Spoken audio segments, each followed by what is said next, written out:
And you know, the other thing to keep in mind too is that, yeah, there are men who are just gaming the system, as you point out. I think in prison that happens a lot because they'd rather be in a women's prison than a men's prison. But also in general, like there are different categories of people who transition, and we kind of talk about them like they're all the same, but they're not. And you can kind of break it down by age. Like there's the very young children, a 5-year-old, and we hear that, oh, my 5-year-old is trans. That's 1,000% the parent just deciding they're going to do that to the child, because no child even knows what that is. So you have to suggest that to them. Then you have the adolescent girls, and Abigail Schreier's written about this in her great book. And that's the social contagion. They pick it up from society. But then there's the older men who are adults and decide one day that they're women. And for so many of them, this is a fetish. I mean, this is like the thing we're not allowed to say or acknowledge, but it's totally true. That for most of these older men who decide that I'm a woman, it's a fetish. It's autogynephilia. They're enchanted by the idea of themselves as women, and so now we have to participate in your fetish. Like you get off on the idea of being seen as a woman, and I have to be a participant in that. It's really degrading and to all of us, that we're all being forced into this. Well, it's always been a psychological condition. It's always been known as being like a psychiatric condition, like it's a mental health issue. Right. And now it's being accepted as a gender identity issue, where it was always just like a weird kink that people had. And now you're again, regardless of whether or not this person's a sex offender, a registered sex offender, repeated sex offender, you have to accept this. Otherwise, you're a bigot. It's just this rigid adherence to ideology is so cult-like. It's so fucking Handmaid's Tale. It's so wild that people are just wholesale adopting this. And this is not to deny that there's people that are trans. I've met people that are trans. It exists in nature. I mean, occasionally guys will shoot a buck and they'll find out that it's actually a female with antlers. Nature's weird, right? I think nature does put people, make humans for whatever reason that really feel like they should have been born a female or should have been born a male. But that's not all of what's happening. And in our desire to be compassionate and to have care for these people and to love these people and respect these people, we're opening the door to all this chaos. Yeah. And I think that's what you highlight so well in this film. And it's so strange to me how so many people on the left, people that I, before this, I generally respected their opinion, just buy into it wholesale and will spout out things as if they're facts about how much this helps people and keeps people from killing themselves and helps kids. But it's not true. Yeah, it's not true. And the suicide stuff is it's just so sinister because this is the emotional blackmail that they tell parents that your daughter identifies as your son now, and then the now classic line is, would you rather have a dead daughter or a living son? Like, you have to affirm this or your daughter's going to kill himself. And so many parents, especially you go back a couple of years when this conversation wasn't being had at a very visible level, they don't know what to do.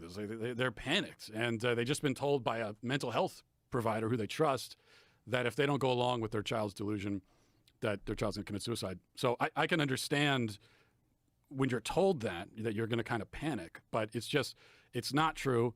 The evidence, in fact, tells us the opposite, that suicidality, we cover this in the film, Scott Nugent mentions it, that the only reliable long-term study we have on this shows that suicidality is the highest years after transition. That's the highest point for suicidality among trans people. But the other problem, too, is that there are a couple of maybe reliable long-term studies, but there aren't that many because we haven't done this to people on this scale ever before in human history. So the current crop of especially trans, quote-unquote trans kids, they're the guinea pigs. We're experimenting on them.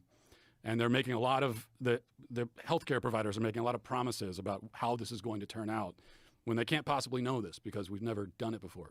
Well, that's one of the more sinister aspects of it for me is the way they're encouraging hormone blockers and hormone transition for people that are going through puberty or haven't gone through puberty.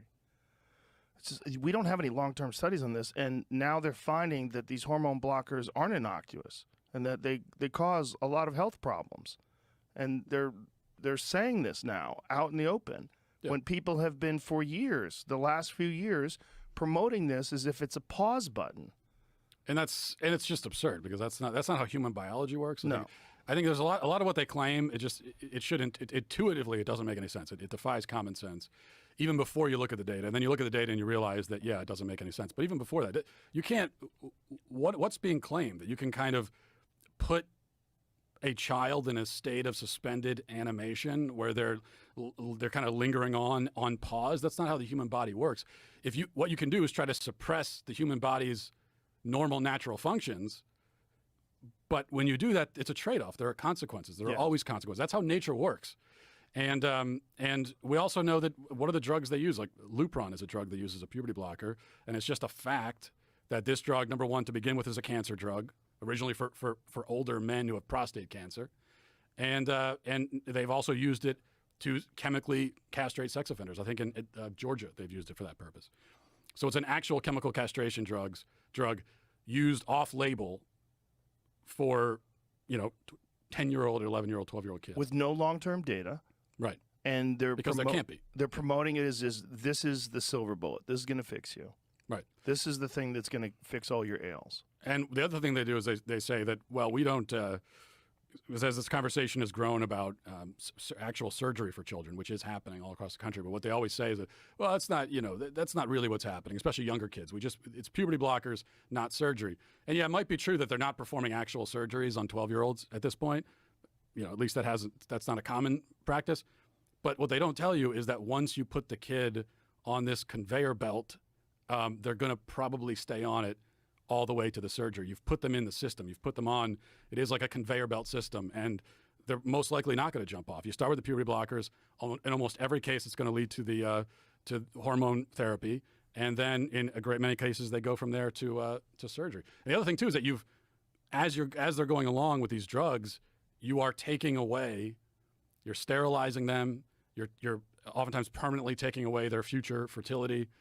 So, you've taken away their capacity to, like a girl, you've made it so she'll never be able to have kids in the future. You've already taken that from her.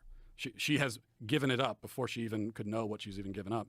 And then for her, it's kind of a logical process. Well, I've already given that up, so I might as well go get the double mastectomy, and then all down the line.